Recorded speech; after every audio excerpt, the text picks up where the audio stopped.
Good morning. Um, it is another gray January Seattle morning. Seagull report. Not as much activity today as there was in the last video that I recorded here. Maybe they'll come in a little later. Seems like they know when to punctuate stuff with their loud calling.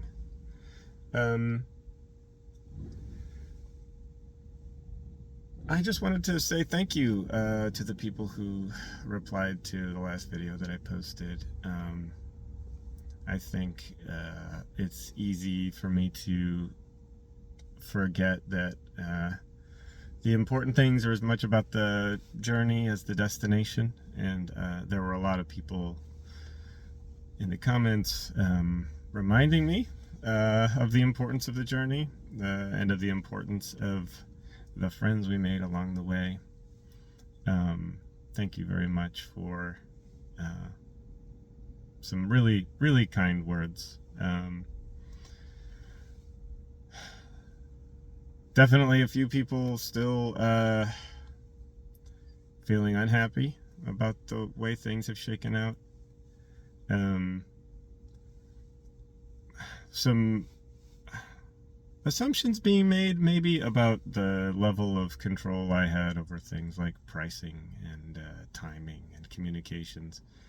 But again, in the absence of contextual information, which I am not at liberty to share, there's not a whole lot I can do to defend myself. In general, I have been counseled by friends not to attempt to defend myself, that some people just ain't gonna be sympathetic to my point of view, which I fully understand. I think to some extent not having as much control as I would have liked to have over some of those things is what is going to kind of inform my work in games in the future. As I sort of alluded in the last video, I am working with a friend and former co-worker from Intercept named Dan Goes on an Unreal game. There are there's lots of reasons not to try in life. Everything is hard. It's very hard to know the right path to any given goal. And, in the absence of perfect clarity or perfect understanding of how to get to whatever goals I have, my general policy has been to figure it out as I go along.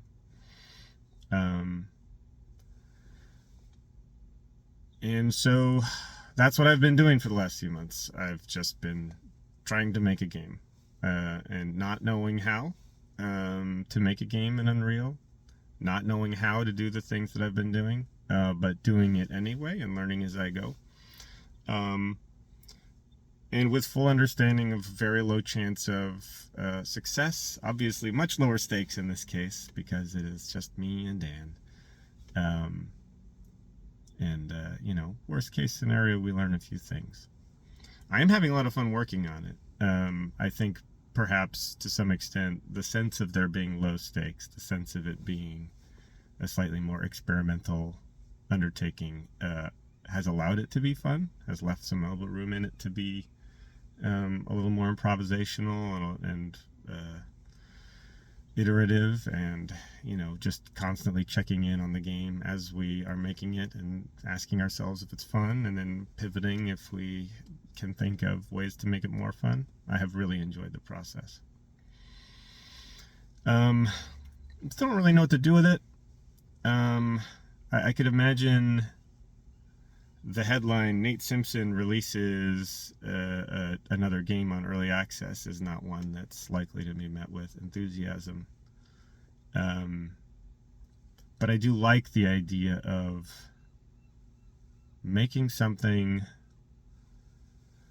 getting it as far as we can with the two of us, pricing it according to the amount of fun that it is today, not according to the amount of fun that it will be someday in the future. Don't know what that amount is. Is that $10? Probably depends on how fun it is on the day that we decide to release it, if we decide to release it. Maybe I'll show some footage of it. Should I there's,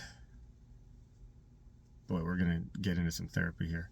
There's a voice in my head. I don't know if you have this. It's the kind of like the shame voice that is ashamed, that would rather just kind of like hide, and not try to do things, because when you try to do things, you could be embarrassed. You could mess up in public in front of a lot of people and be subjected to criticism.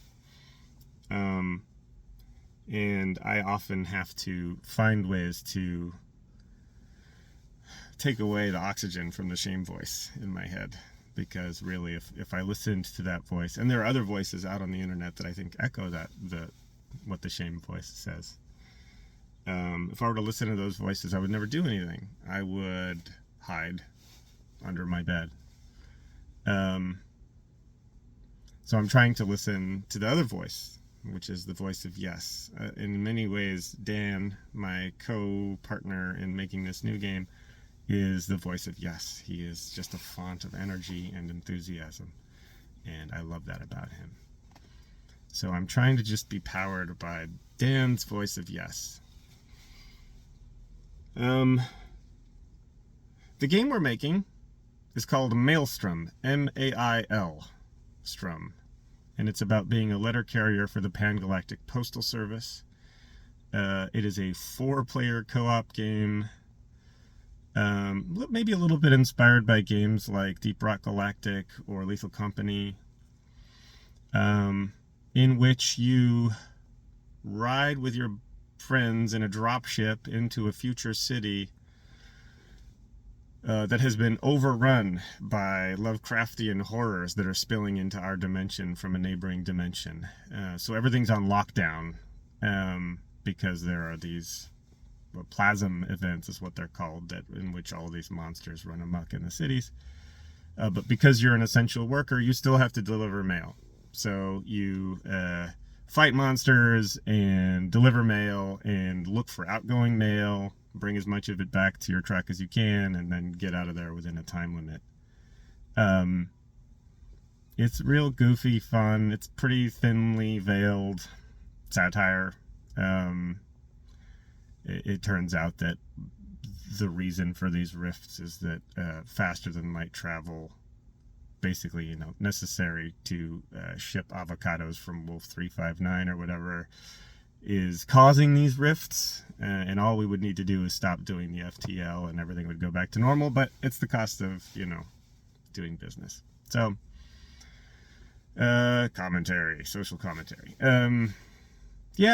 And our game is, I think it's actually pretty rad, considering it's just been the two of us, for a few months, 5 months now or something. But it's not a AAA game. It's two guys working in Unreal. And it's, what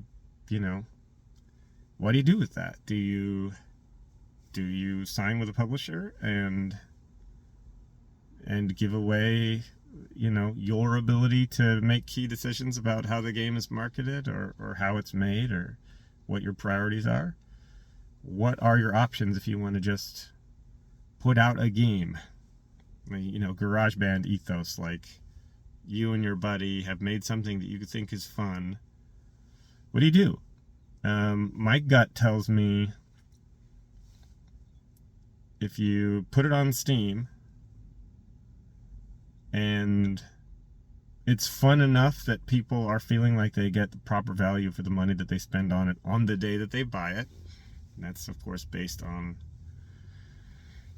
my own experience, that maybe you can't go wrong. And then, as the amount of fun in the game increases over time, then you increase the price of it until you have determined that it is a full product, and then you move on. I don't know, that sounds simple. The more I dig into the Steam algorithm, and the more I am told how these things are meant to work, of course I start to hear the voice of no in my head, and oh, it's complicated, and what if you do it in the wrong order, and well, you missed next fest, so what, maybe you gotta wait several months, and I don't know. Or maybe just voice of yes, maybe we just put it up. I don't know. I don't know what to do. I don't have any of the answers. What the heck am I even talking about? I don't know. Thanks again, everybody, for your kind words of support. It definitely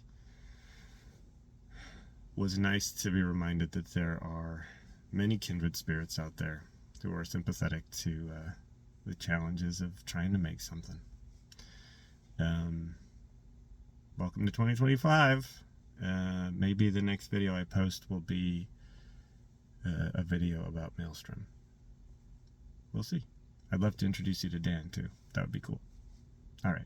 Have a good one. Bye.